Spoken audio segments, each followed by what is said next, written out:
Tim gabungan Satlantas Polrestabes Palembang bersama Brimob, Polda Sumsel, TNI, POM, Kodim, Satpol PP Dishub menggelar razia skala besar serentak di beberapa titik wilayah Kota Palembang. Sebelum kegiatan razia dilakukan, tim gabungan terlebih dahulu menggelar apel di kantor DPRD Provinsi Sumsel di Jalan Kapten A. Ripai, Kelurahan Roro Pakjo, Kecamatan IB 1 Palembang yang dipimpin oleh Kapolda Sumsel Irjen Pol A. Rahmat Wibowo. Personel yang menggelar kegiatan sendiri dibagi menjadi wilayah razia, diantaranya di Jalan Jenderal Sudirman, Soekarno-Hatta, Kapten Aripai, POM 11, Basuki Rahmat, dan di wilayah masing-masing polsek jajaran. Sasaran razia yakni kendaraan yang menggunakan knalpot brong, baik mobil maupun motor, dengan tidak menggunakan helm, berbonceng 3, kendaraan tidak dilengkapi surat. Selain kendaraan dengan razia, juga ke pemilik kendaraan untuk mengantisipasi tawuran, balap liar, dan miras serta narkoba.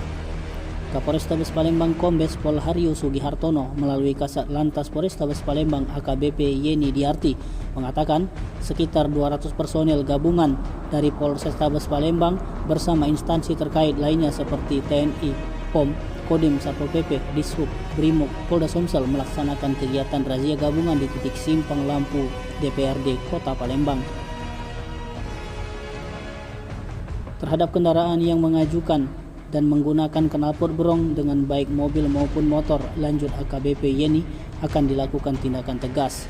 Kita kepada seluruh masyarakat Kota Palembang bahwa pada malam hari ini Polrestabes Palembang bergabung dengan instansi dari Dinas Perhubungan, kemudian dari instansi yang lain melaksanakan kegiatan razia gabungan.